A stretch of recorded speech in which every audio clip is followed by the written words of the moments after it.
ആദ്യം ഞാൻ MLA-യിലേക്കൊന്ന് പോകുന്നു. ടി സിദ്ദീഖ്, രണ്ടു കാര്യങ്ങളാണ് നമ്മൾ പ്രധാനമായും ചർച്ചയ്ക്കെടുത്തത്. ഒന്ന്, ഇപ്പോൾ ജോൺ മത്തായിയുടെ നേതൃത്വത്തിലുള്ള സംഘത്തിൻ്റെ പഠന റിപ്പോർട്ട് പുറത്തു വരികയാണ്. പ്രാഥമിക സൂചനകളനുസരിച്ച് പുഞ്ചിരിമട്ടം ഏറെക്കുറെ വാസയോഗ്യമല്ലാതായി മാറിക്കഴിഞ്ഞിരിക്കുന്നു.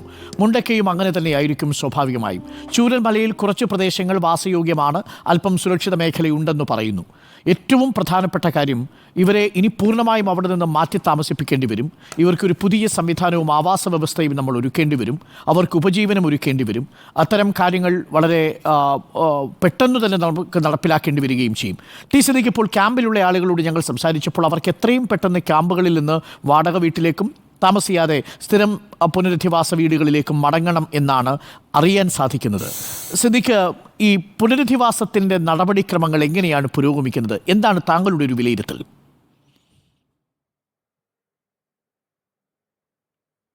പുനരധിവാസവുമായി ബന്ധപ്പെട്ടുകൊണ്ട് ഇന്നലെയും ഇന്നുമായി നിരവധി ക്യാമ്പുകളിൽ ഉള്ളതായിരിക്കുന്ന നിരവധി ആളുകൾ ഓൾറെഡി വീടുകളിലേക്ക് പ്രയാണം കഴിഞ്ഞ കുറച്ച് ദിവസങ്ങളായി അവർ മൂവ് ചെയ്തുകൊണ്ടിരിക്കുകയാണ്. ഇന്നലെ ഇന്നുമായിട്ട് ഏകദേശം 30 ഗവൺമെൻറ് ക്വാർട്ടേഴ്സിലേക്ക് മാത്രം ഇന്ന് 30ഓളം ഫാമിലീസ് ഇന്ന് പോയിട്ടുണ്ട്. പിന്നെ 41 കുടുംബാംഗങ്ങൾ റിലേറ്റീവ്സിൻ്റെ വീടുകളിലുണ്ട്. റെൻറ്റഡ് വീടുകളിലേക്ക് സ്വമേധയാ പോയതായിരിക്കുന്ന കുടുംബങ്ങളുടെ എണ്ണം അറൗണ്ട് ഏകദേശം 30ഓളം വരും.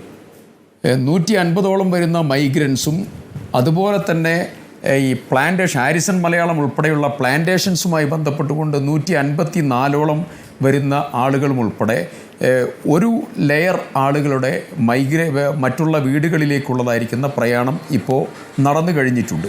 പക്ഷെ നമ്മുടെ മുമ്പിൽ ഒരു 800 എന്ന് പറയുന്ന ഒരു വലിയ നമ്പർ നമ്മുടെ മുമ്പിൽ നിൽക്കുകയാണ്.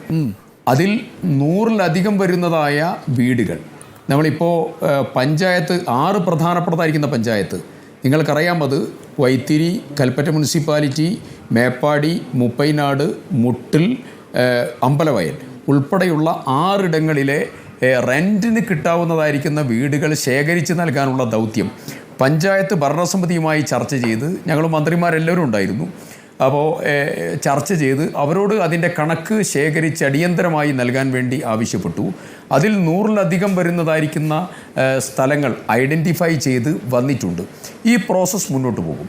അതോടൊപ്പം തന്നെ ഏറ്റവും പ്രധാനമായിട്ടുള്ള ഒരു കാര്യം, പ്രൈവറ്റായിട്ട് തന്നെ പ്രീഫാബ് സംവിധാനം ഉപയോഗിച്ചുകൊണ്ട് താൽക്കാലികമായിട്ടുള്ള ഭവനങ്ങൾ ഗവൺമെൻറ് ഇലക്ട്രിസിറ്റിയും വെള്ളവും കൊടുക്കാൻ തയ്യാറായി ഗവൺമെൻറ് പ്രീഫാബിന് അംഗീകാരം നൽകിയാൽ അടിയന്തരമായി തന്നെ 100-200 വീടുകൾ ക്രമീകരിച്ച് നൽകാൻ പ്രൈവറ്റ് സംവിധാനങ്ങൾ, സന്നദ്ധ സംവിധാനങ്ങൾ തയ്യാറാണ്.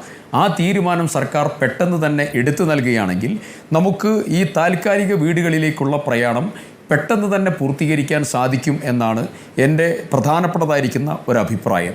അതിനു വേണ്ടിയിട്ടുള്ള ഇന്ന് വൈകുന്നേരം 4 മണിക്ക് കലക്ടറുമായി സംസാരിച്ചിരുന്നു. മന്ത്രിതല സമിതിയുമായി കൂടിക്കാഴ്ച നടത്തിയിട്ടുണ്ട്. ഈ കാര്യങ്ങൾ സർക്കാരിൻ്റെ ശ്രദ്ധയിലേക്ക് പെടുത്തിയിട്ടുണ്ട്. ആ തീരുമാനം വന്നു കഴിഞ്ഞാൽ നമുക്ക് കുറച്ചുകൂടെ വേഗതയിലാക്കാൻ പറ്റും. അതിൽ ഒരു നിരാശയുള്ള ഒരു കാര്യം കൂടെ പറയുന്നു.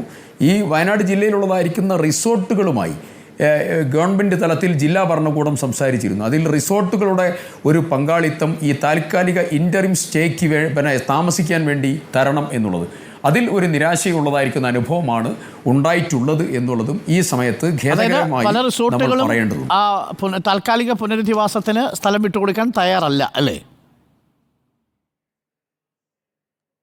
തയ്യാറല്ല എന്നുള്ളതാണ് അവർ പറഞ്ഞിട്ടുള്ളത്. അത് ലൈസൻസ് ഇല്ലാതെ പ്രവർത്തിക്കുന്ന ഹോം സ്റ്റേകളുണ്ട്. ഞങ്ങൾ തന്നെ കണ്ടെത്തി പുത്തുമലയിൽ ചില പഞ്ചായത്തിന്റെ ഒരു അനുമതിയും ഇല്ലാതെ പ്രവർത്തിക്കുന്ന ഹോം സ്റ്റേകളുണ്ട്. ഞങ്ങളിത് കഴിഞ്ഞാൽ ഉടൻ ആ വാർത്തയാണ് പ്രേക്ഷകരിലേക്ക് എത്തിക്കാൻ പോകുന്നത്.